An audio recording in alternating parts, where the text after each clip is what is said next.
Everyone, welcome to Kanika commerce academy. हम कर रहे थे 11th क्लास की बिजनेस स्टडी का chapter number 2 which is forms of organisation. इस चैप्टर को हमने बहुत सारा डिटेल में कवर किया है। इस चैप्टर में के ऊपर हमने बहुत सारी वीडियो बनाई है ताकि जो अलग अलग तरह की फॉर्म्स ऑफ ऑर्गेनाइजेशन है वो आपको अच्छे से क्या हो सके, क्लियर हो सके, अच्छे से आपको हर कंसेप्ट में क्लैरिटी आ सके। एंड फाइनली आज हम पहुंच चुके इस चैप्टर के लास्ट टॉपिक के ऊपर। आज हम कवर करने वाले हैं last form of organisation which is joint stock company. कुछ लोग इसे कंपनी बोलते हैं, कुछ लोग जॉइंट स्टॉक कंपनी बोलते हैं, दोनों सेम ही बात होती है। सो चलिए स्टार्ट करते हैं कि जॉइंट स्टॉक कंपनी या फिर कंपनी होती क्या है। सबसे पहले देखते हैं इसका meaning. So a company can be described as an artificial person. कि कंपनी को हम कैसे डिस्क्राइब करके चलते हैं? As an artificial person. अब ये आर्टिफिशियल पर्सन क्या होता है? पर्सन तो हम सब जानते हैं, जैसे कि आप हैं, मैं हूं। अब एक एग्जाम्पल के थ्रू समझते हैं। जैसे कि हमको किसने बनाया है? भगवान ने बनाया है। हम चल सकते हैं, खाते हैं, पीते हैं, फिरते हैं, सोते हैं, सारे एक ह्यूमन की तरह सारे काम करते हैं। अब कंपनी को कौन क्रिएट करके चलता है? लॉ क्रिएट करके चलता है, कानून बनाकर चलता है। कंपनी एज एन पर्सन सारे काम करके, जो पर्सन काम करता है वो कंपनी भी सारे काम कर सकती है। लाइक आप अगर उसने अपने नाम पर कुछ एसेट्स परचेज करने हैं, किसी को स्यू करना है या किसी से कुछ मनी बोरो करनी है, कंपनी अपने नाम पर सब कुछ कर सकती है। बट जो नेचुरल पर्सन जैसे चलता है, फिरता है, नेचुरल पर्सन जैसे एग्जिस्ट करता है, ऐसी कंपनी एग्जिस्ट नहीं करती। इसलिए इसको लॉ ने बनाया होता है। इसलिए हम इसको क्या बोलते हैं कि ये क्या है? एक आर्टिफिशियल पर्सन होता है। Having a separate legal entity. Entity मतलब पहचान। कि कंपनी की क्या होती है? एक अलग पहचान होती है। आपने कभी ये सुना है कि इंसानों के नाम पर कंपनी को जाना जाए? बल्कि कंपनियों के नाम पर क्या होते हैं? इंसान पहचाने जाते हैं। जब कंपनी की रजिस्ट्रेशन हो जाती है, इनकॉर्पोरेट हो जाती है, तब कंपनी की क्या बन जाती है? एक सेपरेट लीगल एंटिटी बन जाती है, उसकी एक अलग पहचान बन जाती है। Okay. Having a perpetual succession. Perpetual succession मतलब क्या होता है कि कंपनी क्या होगी? आपकी कंटिन्यूसली चलती जाएगी। ठीक है, किसी के आने से, किसी के जाने पर इसकी ऑनगोइंग पर कोई असर नहीं पड़ने वाला। चाहे कोई मेंबर आए कंपनी का, चाहे कोई मेंबर जाए। अगर किसी मेंबर की डेथ भी हो जाती है तब भी ये कंपनी रुकेगी नहीं। कंपनी को स्टार्ट कौन करता है? लॉ करता है। मतलब जब ये कंपनी इनकॉर्पोरेट हो जाती है तब इसको स्टार्ट कर सकते हैं। कंपनी को वाइंड अप करने का भी तरीका लॉ ही बताता है। किसी मेंबर के आ जाने से या चले जाने से या कुछ भी हो जाने से आपकी कंपनी बंद नहीं होती, ये चलती ही रहेगी। अगर आपको इसे बंद करना है तो आपको लॉ का सहारा ही लेना पड़ेगा, क्योंकि आपने इसको स्टार्ट करते टाइम भी लॉ का सहारा लिया था, बहुत सारे फॉर्मेलिटीज, डॉक्यूमेंट कंप्लीट किए थे। अब आपको इसको वाइंड अप करने के लिए भी लॉ की ही मदद लेनी पड़ेगी। कोई मेंबर अगर आपकी कंपनी छोड़कर चला जाता है, किसी की डेथ हो जाती है, इस पे इसकी कंटिन्यूटी पर कोई भी असर नहीं पड़ेगा, ये कंटिन्यूसली चलती ही रहेगी। And a common seal. इसकी क्या होती है? कॉमन सील होती है। अब जैसे आप और मैं नेचुरल पर्सन, अगर हमें किसी डॉक्यूमेंट साइन के ऊपर साइन करनी पड़े, हम हाथ से कर सकते हैं साइन। अब कंपनी क्या होती है? आर्टिफिशियल पर्सन होती है, कंपनी तो साइन नहीं कर सकती। इसलिए हम क्या बना लेते हैं? एक सील बना लेते हैं कि जो भी डॉक्यूमेंट आएंगे उस पर हम क्या कर देंगे? कंपनी की सील लगा देंगे। मेनली मोहर या स्टैम्प बोल दें, वो होती है जहां पर क्या होता है? कंपनी का नाम लिखा होता है। जहां पर कंपनी साइन नहीं कर सकती वहां पर ये क्या करेगी? ये सील काम करेगी। ओके। द कंपनीज एक्ट 2013 कि कंपनी को आपने इनकॉर्पोरेट कैसे करवाना है? कंपनी एक्ट 2013 के ऊपर के अंडर आपको इनकॉर्पोरेट कराना है। पहले कौन सा कंपनी एक्ट चलता था? कंपनी एक्ट 1956 चलता था। अब ये चेंज होकर क्या हो गया है? कंपनीज एक्ट 2013 हो गया है। अब जो इस एक्ट के अंदर जो भी रूल्स रेगुलेशन दिए होंगे, जो भी फॉर्मेलिटीज इन्होंने बोली होंगी, वो आपको कंप्लीट करनी पड़ेगी। अगर आप इस एक्ट के अंडर दी गई सारी रूल्स रेगुलेशन को फॉलो करते हैं तभी आप अपनी कंपनी को क्या करा पाएंगे? रजिस्ट्रेशन करा पाएंगे। मतलब आपकी कंपनी की रजिस्ट्रेशन क्या होगी? इस एक्ट के तहत होगी। अब फीचर्स क्या होती हैं? फर्स्ट है आर्टिफिशियल पर्सन। हम देख चुके हैं कि आर्टिफिशियल पर्सन क्या होता है कि एक कंपनी को कौन बनाता है? लॉ बनाता है। ठीक है, एक बार फिर से देख लेते हैं। कंपनी कौन बनाता है? लॉ बनाता है। कंपनी एज एन पर्सन सारे काम कर सकती है, बट एक नेचुरल पर्सन की तरह कंपनी एग्जिस्ट नहीं करती है। इसलिए हम इसको क्या बोलते हैं? आर्टिफिशियल पर्सन बोलते हैं। And separate legal entity. Already cover कर चुके हैं इसके मीनिंग के साथ ही। अगर आपने इसका मीनिंग अच्छे से कवर कर लिया तो उसी में से ही क्या निकल आएंगे, इसके फीचर्स, मेरिट्स, डिमेरिट्स, सब कुछ निकल के आ जाएगा। मेन है आपको कंसेप्ट क्लियर होना चाहिए। अगर आपको इसका मीनिंग आता है, आप इससे अपने आप से क्या बना सकते हैं, इसकी फीचर्स बना सकते हैं, मेरिट्स बना सकते हैं, आपको कोई भी दिक्कत नहीं आएगी। सेपरेट लीगल एंटिटी की कंपनी की क्या होती है, लॉ की नज़र में एक अपनी अलग पहचान होती है। ऐसा नहीं होगा कि कंपनी को उसके ऑनर से के नाम से जाना जाएगा या फिर उसके शेयर होल्डर्स के नाम पर जाना जाएगा। कंपनी को किससे जाना जाता है, उसके अपने नाम से जाना जाता है। उसकी क्या होती है, अपनी एक अलग पहचान होती है। अब यहाँ पर हम बात कर रहे थे सेपरेट लीगल एंटिटी कि कंपनी की क्या होती है, अपने शेयर होल्डर से क्या होती है, अपनी अलग पहचान होती है। तो यहीं से हम थोड़ा सा समझ लेते हैं कि कंपनी में शेयर होल्डर्स होते हैं। शेयर होल्डर्स कौन होते हैं, कंपनी को मैनेज कौन करके चलता है, ठीक है, ओके। सो कंपनी में तीन तरह के लोग होते हैं, सॉरी दो तरह के लोग होते हैं। पहले होते हैं आपके शेयर होल्डर्स, शेयर होल्डर्स होते हैं आपके। एक होते हैं बोर्ड ऑफ डायरेक्टर्स, ठीक है, जिसको हम बीओडी भी बोल देते हैं।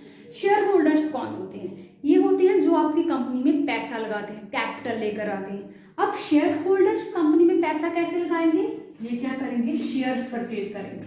शेयर्स क्या होते हैं, ठीक है, शेयर्स होते हैं जो भी आपकी कंपनी की क्या होती है, होल कैपिटल होती है, पूरी कैपिटल होती है। इसको क्या कर देते हैं आप, छोटे छोटे हिस्सों में बांट देते हैं, ठीक है, छोटे छोटे हिस्सों में बांट देते हैं। ये जो छोटा छोटा हिस्सा क्या होता है, ये क्या कहलाता है, आपका शेयर कहलाता है। जब कोई पर्सन इस शेयर को क्या करेगा, लेगा, तो वो क्या बन जाएगा, शेयर होल्डर बन जाएगा। एक बार फिर देखिए कि जो कंपनी की पूरी कैपिटल होती है उसको हम छोटे छोटे हिस्सों में बांट देते हैं। उन हिस्सों को ही हम क्या बोलते हैं, शेयर्स बोलते हैं। जब कोई पर्सन उन शेयर्स को खरीदता है तो वो क्या बन जाता है, शेयर होल्डर बन जाता है। शेयर होल्डर को ही क्या बोला जाता है, कंपनी के असली ऑनर्स बोला जाता है। क्यों, क्योंकि ये क्या कर रहे हैं, आपकी कंपनी में पैसे लगा रहे हैं। एंड बोर्ड ऑफ डायरेक्टर्स क्या होते हैं, बोर्ड ऑफ डायरेक्टर क्या होते हैं, ये जो शेयर होल्डर है ना, ये कुछ मेंबर्स को क्या करते हैं, चुनते हैं। उनकी फिर क्या बना दी जाती है, बोर्ड ऑफ डायरेक्टर बना दी जाती है। ये क्या होती है, आप इसको क्या बोल सकते हैं, और भी मैनेजिंग कमेटी, मैनेजिंग कमेटी भी बोल सकते हैं। अब इनको मैनेजिंग कमेटी क्यों बोलते हैं, क्योंकि शेयर होल्डर्स तो क्या करते हैं, सिर्फ कंपनी में पैसा लगाते हैं। कंपनी में पैसा लगाना सिर्फ काफी तो नहीं होता, कंपनी को मैनेज करना भी जरूरी होता है, ठीक है। सो कंपनी को मैनेज कौन करता है, बोर्ड ऑफ डायरेक्टर्स करते हैं, या फिर आप इनको क्या बोल सकते हैं, मैनेजिंग कमेटी भी बोल सकते हैं। कंपनी के रियल ऑनर्स कौन होते हैं, शेयर होल्डर्स होते हैं, क्योंकि आपकी कंपनी में पैसा लगाते हैं। बट कंपनी को मैनेज कौन करके चलता है, आपके बोर्ड ऑफ डायरेक्टर्स मैनेज करके चलते हैं। सो एक पॉइंट से आपका ये सब कुछ भी क्या हो गया, क्लियर हो गया। अब थर्ड पॉइंट को देखते हैं। थर्ड पॉइंट है हमारा फॉर्मेशन, ठीक है, फॉर्मेशन कि कंपनी की फॉर्मेशन कैसी होगी। ये तो आपको पता चल चुका है कि कंपनी को क्या होगा, कंपनी एक्ट 2013 के अंडर रजिस्ट्रेशन करवाना पड़ेगा। बट बाकी सारे फॉर्म्स ऑफ ऑर्गेनाइजेशन की तरह कंपनी की जो फॉर्मेशन है थोड़ी सी डिफिकल्ट होती है, क्योंकि जब तक आपको इनकॉर्पोरेशन का सर्टिफिकेट नहीं मिल जाता, आपकी कंपनी की रजिस्ट्रेशन नहीं हो जाती, तब तक आप अपनी कंपनी स्टार्ट नहीं कर सकते। कंपनी की जो फॉर्मेशन है, इसकी जो भी रजिस्ट्रेशन करवाने के लिए जो भी डॉक्यूमेंट चाहिए, जो भी फॉर्मेलिटीज फिलअप करनी होती हैं, वो थोड़ा सा कॉस्टली पड़ जाती हैं, ठीक है, थोड़ा सा एक्सपेंसिव होता है सब कुछ, एंड बहुत ज़्यादा टाइम कंज्यूमिंग प्रोसेस होती है। आपको कंपनी को इनकॉर्पोरेट करवाने में, फॉर्मेट करने में ही बहुत सारा टाइम लग जाता है। आपको बहुत सारी लीगल फॉर्मेलिटीज को फुलफिल करना पड़ता है। अगर आप फिर भी रजिस्ट्रार को सेटिस्फाई नहीं कर पाए, देन आपको क्या कर दिया जाता है, आपको रिजेक्ट कर दिया जाता है। आपको रजिस्ट्रेशन के लिए दोबारा फिर से क्या करना पड़ेगा, अप्लाई करना पड़ेगा। सो इसकी फॉर्मेशन थोड़ी सी डिफिकल्ट होती है, आपको बहुत सारी फॉर्मेलिटीज फिल करनी होती है, थोड़ी सी एक्सपेंसिव हो जाती है, बहुत सारे डॉक्यूमेंट्स आपको लेने पड़ते हैं, अलग अलग तरह के आप फॉर्म्स लेंगे, उनकी अलग अलग तरह की फीस होगी।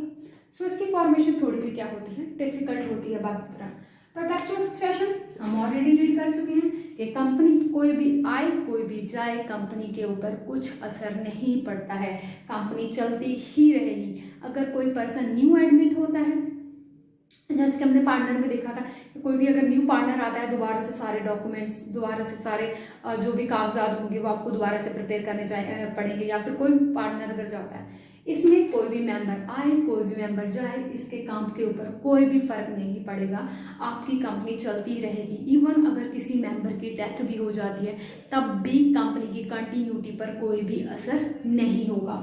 नेक्स्ट है कॉमन सी, हम ऑलरेडी मीनिंग में कवर कर चुके हैं। आज से ज्यादा टॉपिक हम मीनिंग की 3 लाइनों में ही कवर कर चुके हैं। ओके, कॉमन सी कि कंपनी की क्या होती है, क्योंकि कंपनी क्या होती है, एक आर्टिफिशियल पर्सन होती है जो खुद से साइन नहीं कर सकती हाथ से। सो जब भी आप कंपनी के नाम से कुछ डॉक्यूमेंट साइन करेंगे या फिर कुछ एसेट्स परचेज करेंगे, किसी को स्यू करेंगे, तो आप क्या करेंगे, कंपनी के साइन की जगह आप क्या करेंगे, ये सील लगा देंगे, जहां पर क्या होगा, कंपनी का नाम छिपा हुआ होगा, मेनली मोहर लगा देंगे, स्टैंप लगा देंगे। Okay, next one is control. अब कंपनी को कंट्रोल कौन करता है? मैंने अभी अभी आपको शेयर होल्डर समझाया, बोर्ड ऑफ डायरेक्टर्स समझाया। मैंने इसमें क्या बोला कि बोर्ड ऑफ डायरेक्टर्स क्या होते हैं, मैनेजिंग कमेटी होते हैं। मतलब कि कंपनी को मैनेज कौन करके चलता है, कंट्रोल कौन करके चलता है, बोर्ड ऑफ डायरेक्टर्स करके चलते हैं। कंपनी पर कंट्रोल शेयर होल्डर्स का भी होता है, क्योंकि शेयर होल्डर्स ने ही क्या लगाया होता है, पैसा लगाया होता है। बट कंपनी का शेयर होल्डर्स का भी कंट्रोल था, बट जो डे टू डे एक्टिविटीज होंगी शेयर होल्डर्स उनमें पार्टिसिपेट नहीं करेंगे। सबसे ज्यादा कंट्रोल अगर किसी के पास होगा तो वो किसके पास होगा, बोर्ड ऑफ डायरेक्टर्स के पास होगा, जो कि एक मैनेजिंग कमेटी है। बोर्ड ऑफ डायरेक्टर्स ही क्या बनाती है, आगे टॉप मैनेजमेंट बनाती है, मिडिल मैनेजमेंट बनाती है, लोअर मैनेजमेंट बनाती है, जो कि कंपनी को अच्छे से स्मूथली वर्क करने के लिए क्या करती है, हेल्प करती है। Next one is liability. Company की लाइबिलिटी क्या होती है, लिमिटेड होती है। बहुत बार डिस्कस कर चुके हैं लिमिटेड लाइबिलिटी क्या होती है, अनलिमिटेड लाइबिलिटी क्या होती है। एक बार फिर से देख लेते हैं कि कंपनी की लाइबिलिटी क्या होती है, लिमिटेड होती है। लिमिटेड का क्या मतलब होता है कि कोई पर्सन अगर किसी कंपनी में पैसे लगा रहा है, जितने पैसे लगा रहा है उसकी लाइबिलिटी सिर्फ उन पैसों तक ही होगी। फॉर एग्जाम्पल मैं कंपनी के मेंबर हूँ, अगर मैं कंपनी में 30,000 रुपया लगा रही हूँ as a capital, shares purchase कर रही है, किसी भी वे में उसमें पैसा लगा रही हूँ, मेरी लाइबिलिटी सिर्फ 30,000 रुपये तक ही होगी। 30,000 से 1 रुपया भी ऊपर मेरे से वो क्लेम नहीं कर सकते हैं। मतलब आपने जो पैसा लगाया आपकी लाइबिलिटी सिर्फ उसी तक है, उसके ऊपर आपको कुछ भी पे नहीं करना पड़ेगा। Last one is risk bearing. ठीक है, रिस्क बेयरिंग। अब जरूरी तो नहीं है कि आपको हर बिजनेस में क्या हो, प्रॉफिट हो, लॉसेस भी होते हैं, रिस्क बेयर करने पड़ते हैं। सो अगर कुछ रिस्क बेयर करना पड़ता है, वो सबसे ऊपर उसका प्रेशर किसके ऊपर आता है, शेयर होल्डर्स के ऊपर आता है, क्योंकि पैसा उन्होंने लगाया होता है। अगर कुछ भी लॉस होता है तो उनका पैसा डूबने का क्या होता है, चांस होता है।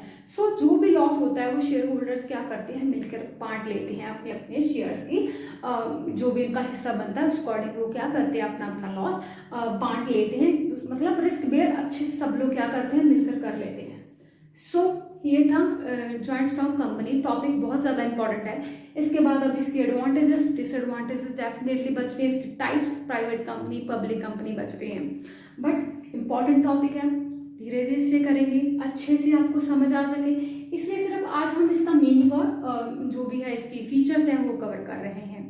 अगर आपको इस टॉपिक में कुछ भी डाउट लगता है प्लीज़ आप मुझे कमेंट बॉक्स में पूछ सकते हैं। अगर आपको वीडियो थोड़ी सी भी अच्छी लगी हो प्लीज़ लाइक कीजिएगा, शेयर कीजिएगा एंड मेरे चैनल को सब्सक्राइब कीजिएगा।